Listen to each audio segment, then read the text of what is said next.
This is the Daily Bread Bible Study. We are looking at day 67 for Joshua chapters 11 through 13. In chapter 11, with success comes people who see you as a threat to the status quo. And as such, the kings of the area unite at the waters of Merom to fight with Israel. The Lord promises success, so Joshua goes quickly into battle by Merom. In Joshua 11, verse 8, "And the Lord handed them over to Israel, who attacked them and chased them." And in verse 12, struck them with the edge of the sword, utterly destroying them, as Moses, the servant of the Lord, had commanded. But Israel burned none of the towns that stood on mounds except Hazor, which Joshua did burn. And then we're also noted as well, too, that in verse 23, "So Joshua took the whole land according to all that the Lord had spoken to Moses, and Joshua gave it for an inheritance to Israel according to their tribal allotments. And the land had rest from war." So when you conquer everybody, the land has rest from war. Now, we get to hear that even though they conquer it, they don't fully conquer it in the way that God had requested, mainly to get rid of all the foreign influences. So in Joshua chapter 12, it is recounting the kings and territories defeated. Verses 1 through 6 by Moses was King Sihon and King Og.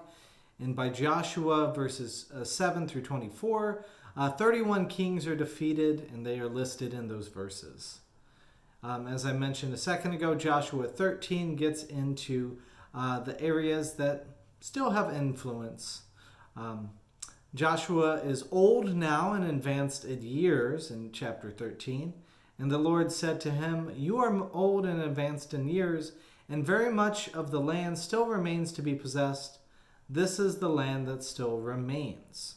And he names 5 areas of the Philistines, including the 5 cities by the sea, the region of the Gershurites, the land of the Canaanites, all the land of Sidonians, everything from the Gebalites, and all of Lebanon.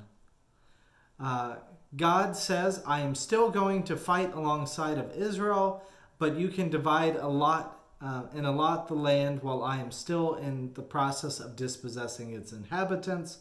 We can remove them over time." This is something that doesn't fully happen.